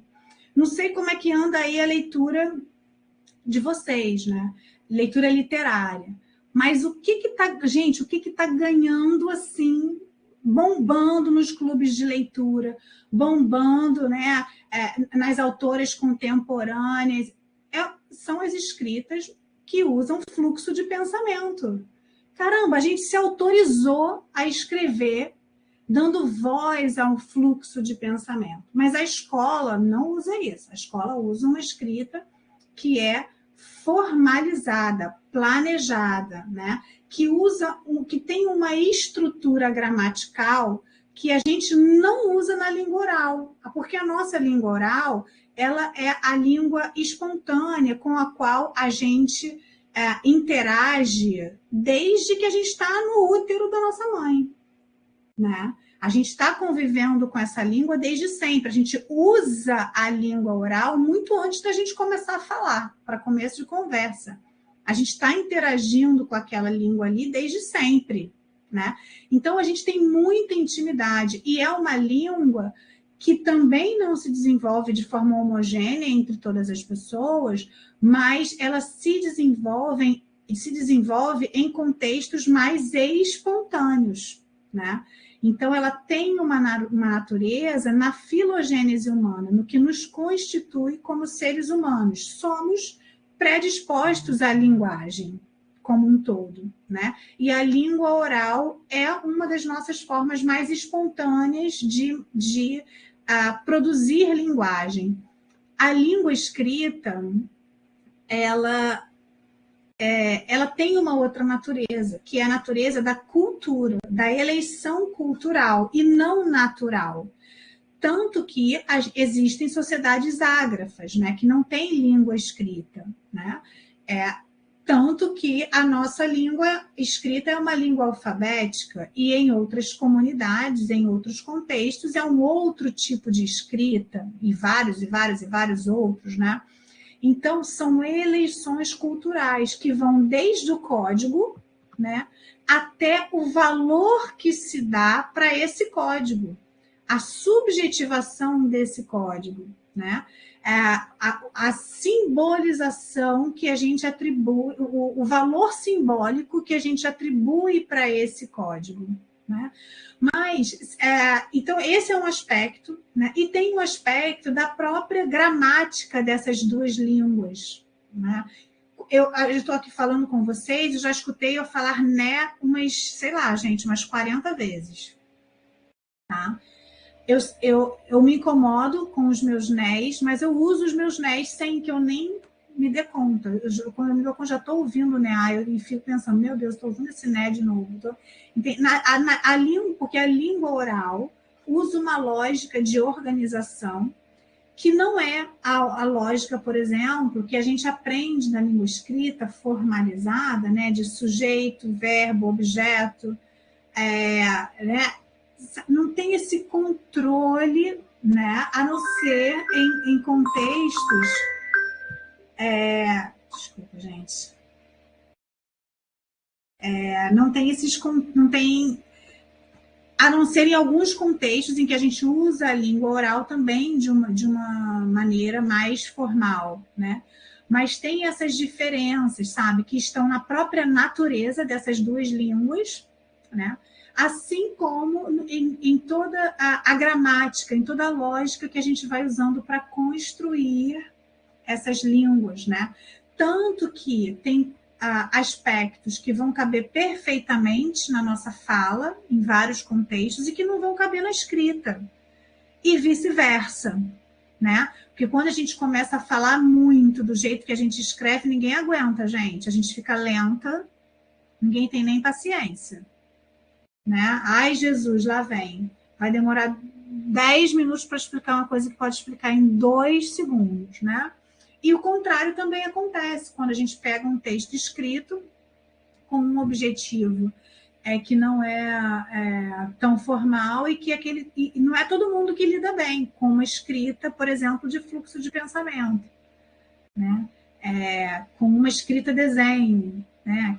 Hoje em dia tem muitas escritas assim também, né? Esqueci agora o nome, né? Tem um nome para isso. Que é a escrita que assume formatos, né? Tem um nome, gente, eu esqueci. Enfim, a natureza é diferente e os usos também são diferentes. Quem era a Isabela, né? A Isabela que perguntou sobre isso, né? E a escrita não dá conta de representar a fala, não dá conta de representar o ritmo, o vocabulário, os sentidos, sabe? Porque são naturezas simbólicas diferentes. A gente coloca em jogo elementos diferentes. Eu não vou dizer que sejam contrárias, tá? Porque a língua oral influencia na língua escrita, a língua escrita influencia na língua oral. São línguas em interação, mas a interação não é representação. A escrita não dá conta de representar a fala. Quando o nosso aluno começa a escrever do jeito que fala, ele vai errar muito. Entende? O aluno que foi lá e escreveu tem orelha, tem orelha tudo junto, gente. É isso. Era uma vez, é tudo junto. Viveram felizes para sempre, é tudo junto. A gente usa junto. Era uma vez, é tudo junto. Mas se ele escreve, tem um erro ali. Entende? Então, assim, na fala, não, a gente usa junto. Né? São outros princípios, né? Há outras coisas em jogo, né? São registros diferentes, né? A escrita é linguagem, a nossa fala é linguagem, mas há línguas diferentes, porque é todo um conjunto, né? É todo um sistema que é simbólico, que é gramatical, né? Que envolve uma série de aspectos e que é diferente, se materializa de forma diferente na fala e na escrita. E a gente, Isabela, a gente vai aos poucos, desde a educação infantil, trabalhando com esse conceito com os alunos de forma, no meu entendimento, tá, gente, equivocada. Quando a gente só fala para o aluno assim, escreve do jeito que você fala, escreve do jeito que você fala, sabe? A gente está dizendo para ele que a escrita vai dar conta dessa representação. Mas quando ele está lá no 3º ano, lá no 4º ano, escrevendo do jeito que ele fala, a gente quer que ele não faça isso. Mas foi a gente que ensinou ele a escrever do jeito que fala. Entende? Foi a gente que falou, escreve do jeito que fala, escreve do jeito que fala. Mas aí lá, mais para frente, isso não dá mais certo. Né? A gente só começa a chegar, o nosso aluno só começa a chegar num texto aceito socialmente, né? Cumprindo com as convenções da cultura escrita, quando o nosso aluno consegue entender essa diferença. Que há uma lógica para a construção do texto escrito, que não é a mesma lógica da construção do texto oral.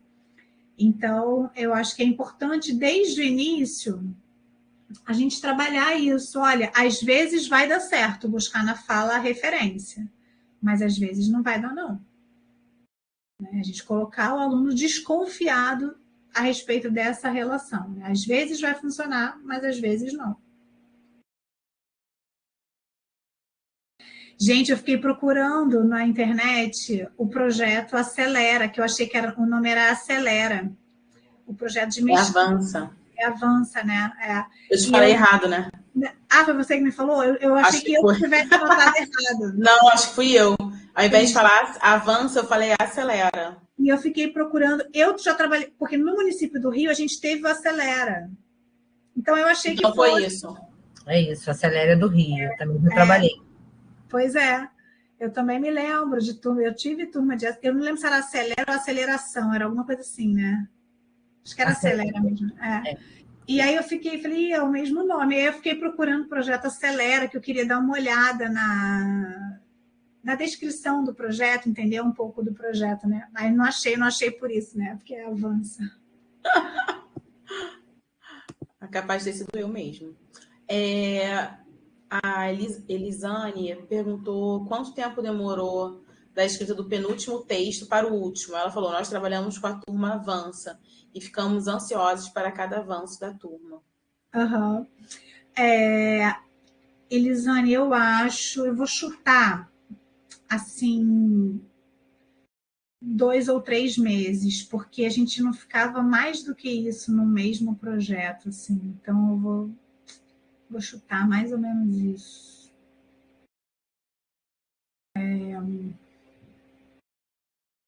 Acredito que alguma coisa assim, em torno de 3 meses.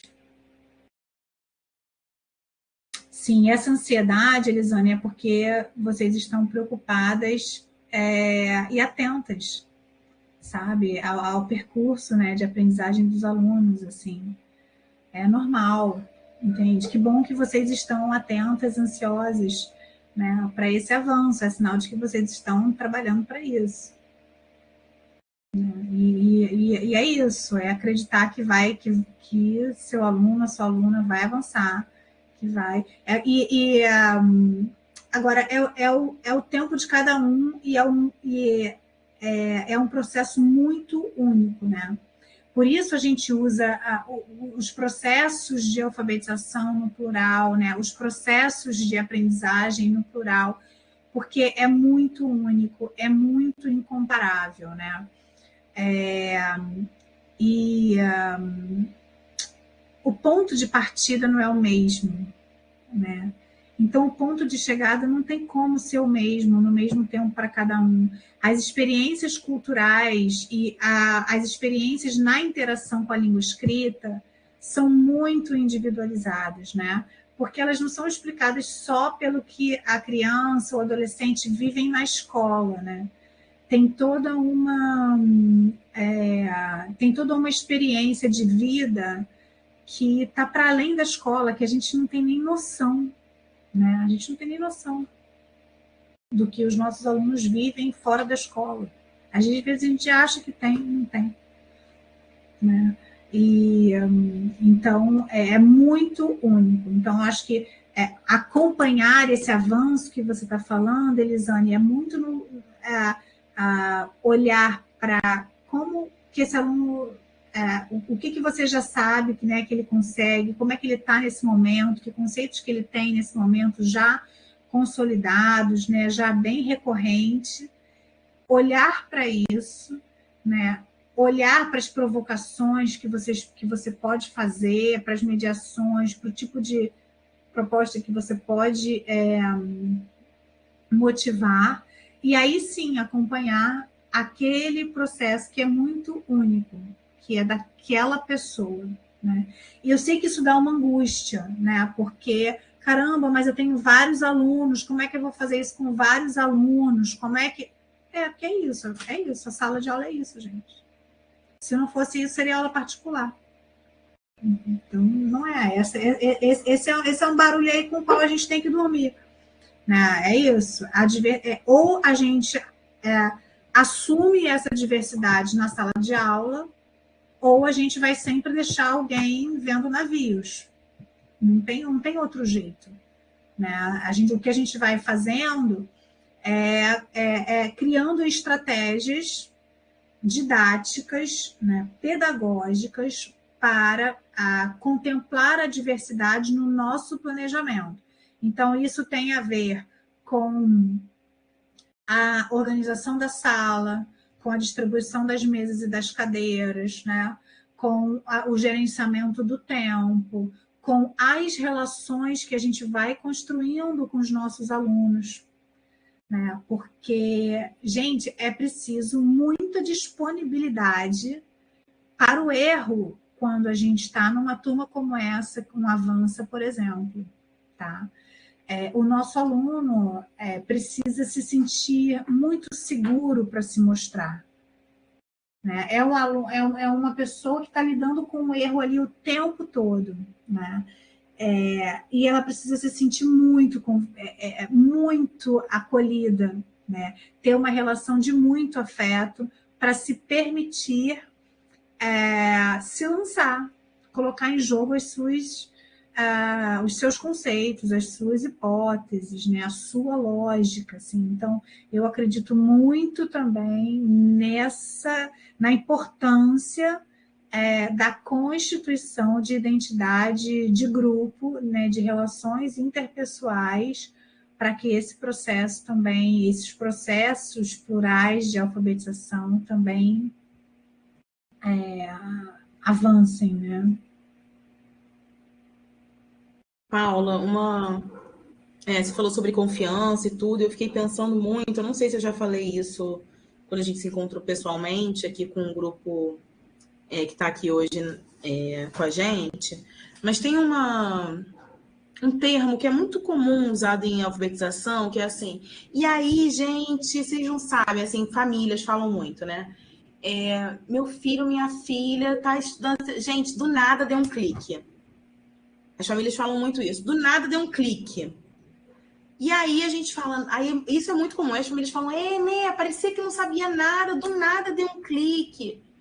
E cada vez eu tenho mais ranço desse tipo de postura, né? E é muito comum quando as famílias estão lá na minha turma e estão falando, do nada deu um clique. Eu falo, que do nada, gente. Não existe do nada. Como vocês estão falando do nada? Eu tô com essas crianças há 2 anos, 3 anos trabalhando sem parar, fazendo todo tipo de intervenção, fazendo um monte de pergunta descabelada, sem voz, né? A Laila, a Tamara aí que abriram todo mundo aqui estudando, e vocês vão falar que do nada veio o clique.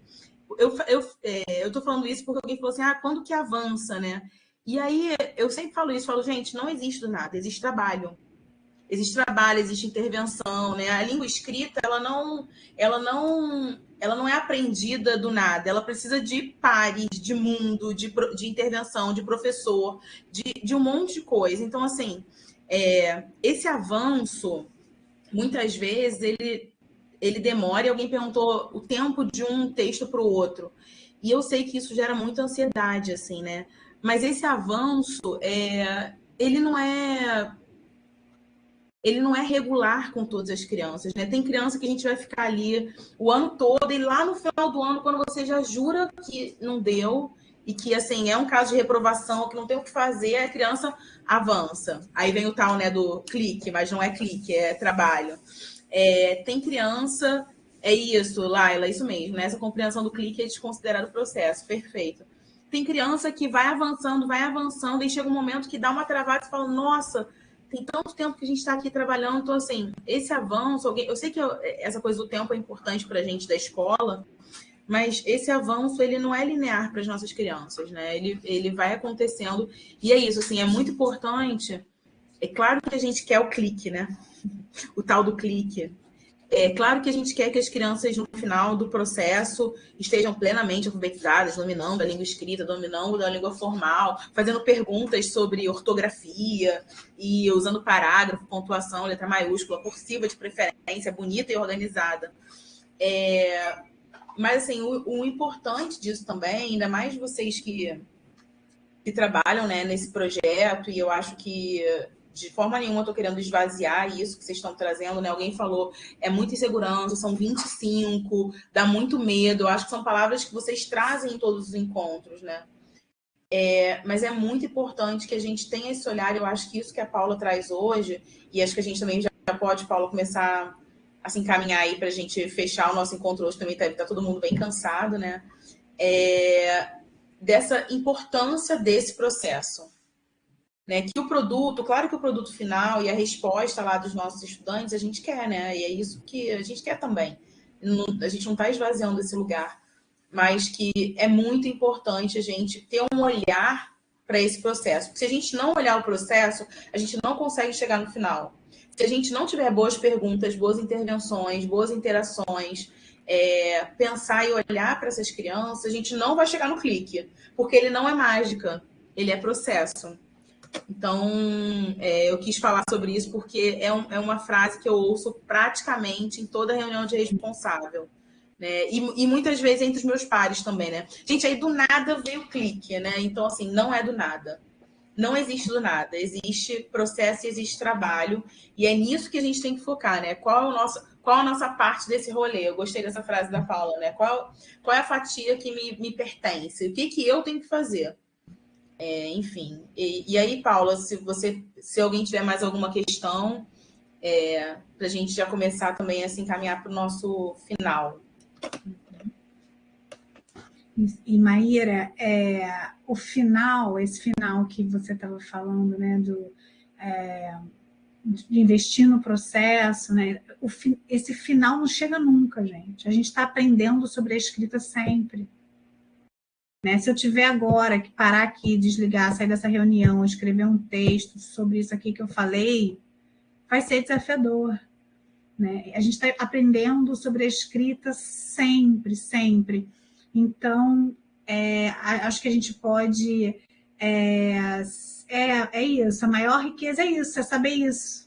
Né? Que a gente vai estar sempre... a melhor versão ainda vem. Né? A melhor versão ainda vem. De tudo, né, gente?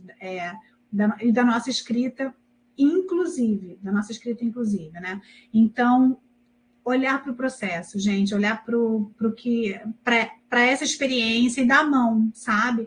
Como a Ferrante falou aqui, né? Eu vou convocar todas as minhas muitas eus para me dar a mão aqui nessa escrita, que é um lugar onde eu tenho medo de ir, é um lugar que dói. Né? E para os nossos alunos, e especialmente para esses alunos que estão em classes de avança, para os nossos alunos da EJA, para os nossos alunos que estão ali com um custo grande de alfabetização, a escrita assusta muito, porque eles vivem cotidianamente a experiência de serem tipificados como o sujeito do fracasso escolar. Então, a escrita para essas pessoas tem um peso muito, muito maior. Então, o nosso desafio é ainda outro, né? Que é o de dar a mão, né? Dar a mão aí e junto nesse processo, apoiando mesmo, né? E muitas vezes apoiando afetivamente, né? Sendo um apoio pedagógico e também muito, muito afetuoso, né? Porque a escola também é esse lugar, gente. Acho que hoje no mundo, né? Especialmente depois de tudo que a gente viveu aí nesses últimos anos, assim, isso é uma coisa que para mim faz muito sentido, que ou a gente entende qual é também o nosso papel na vida do outro, né? Ou a gente também não consegue andar muito. né? Então, acho que especialmente considerando a escola, isso é fundamental.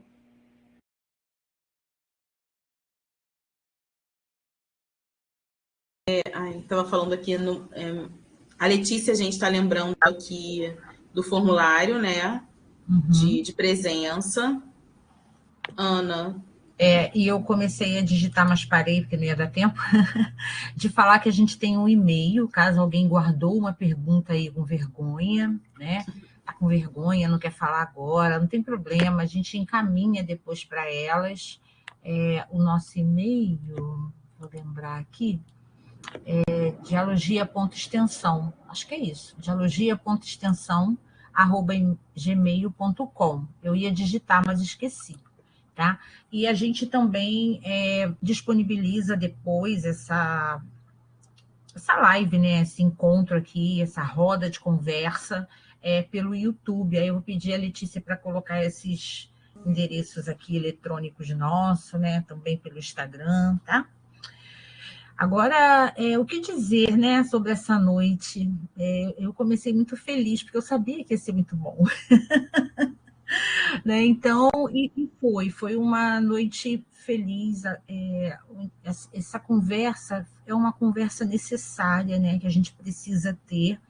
E a fala das meninas e dos meninos ao longo aqui pelo chat, né, ao longo da noite, nos mostraram quantas dúvidas a gente tem, né, porque vocês falaram coisas muito, muito importantes para nós, né? Essa mediação que acontece no coletivo, essa verdade da escola, né, que é a sala cheia, muitas situações de não aprendizagem, né, muita gente esperando o clique aí que a Maíra falou, que não acontece magicamente, né? Eu penso que para escrever a gente precisa mesmo ter essa intimidade, né, com as palavras, com estar atento à leitura. Eu conversei uma vez eu dei aula de alfabetização para adultos e tinha um senhor, seu Dilson, que ele lia sem nunca ter estudado. E eu falava para ele, meu Deus, como é que isso aconteceu? Aí ele disse assim, professora, eu sempre peguei o jornal.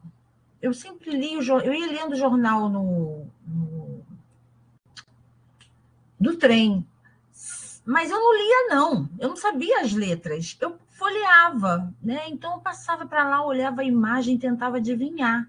Aí eu disse para ele, mas o senhor era íntimo já, né? Então foi um pulo para ler, porque a intimidade com essas letras, tentando adivinhar, imagina, tentando decifrar o código, sem passar pela escola, né? Isso não é fácil. Então requer essa intimidade, não é natural, né? A Paula falou sobre isso. Não é algo natural que você um dia vá. Requer trabalho, requer dedicação, requer mediação, né? E requer olhar para o erro, sim, pensando no que o outro já sabe, né? Que as crianças, os adultos, os jovens, todo mundo sabe muito. E as escritas, escrever é revelar-se, né? Por isso que dói.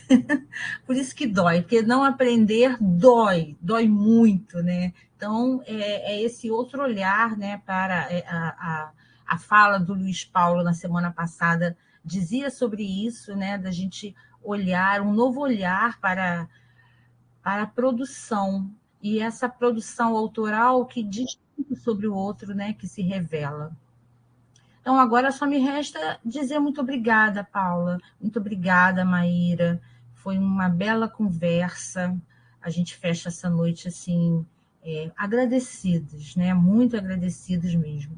Obrigada por contribuírem tanto conosco, tá bom? Eu que agradeço, gente, amei. Que bom. Também, sempre. Pessoal, alguém quer abrir câmera para fazer foto? A gente pode, né? Vamos. Hoje eu lembrei, hein? Eu sempre esqueço, mas hoje eu lembrei. Então, se alguém quiser, cabe aqui algumas pessoas, a gente pode depois abrir de novo. Obrigada por estarem abrindo, gente. Saudade de todo mundo.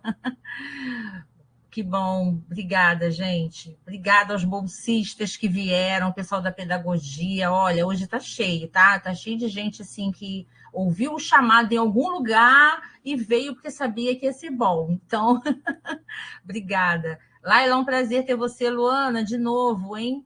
Obrigada, querida, por estar conosco, tá bom? Laila vai aparecer por aqui falando, Luana também. A gente já tem aí, né, umas conversas para vocês, guardadas. Cadê as crianças? Cadê as crianças?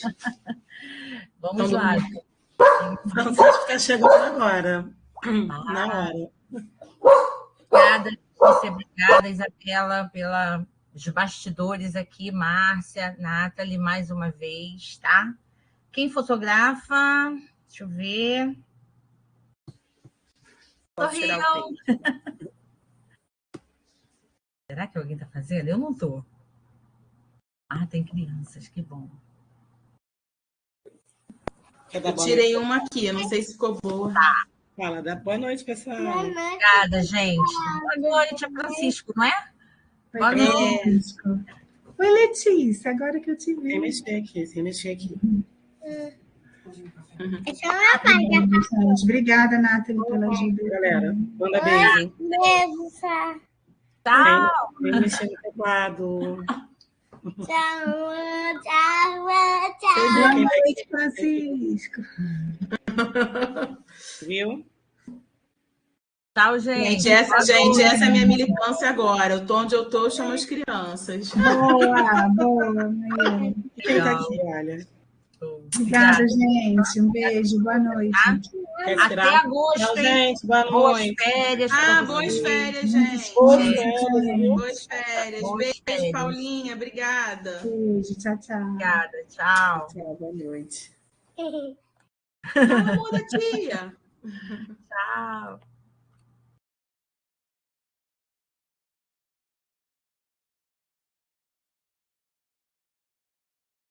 Parou a gravação, Ana? Esqueci.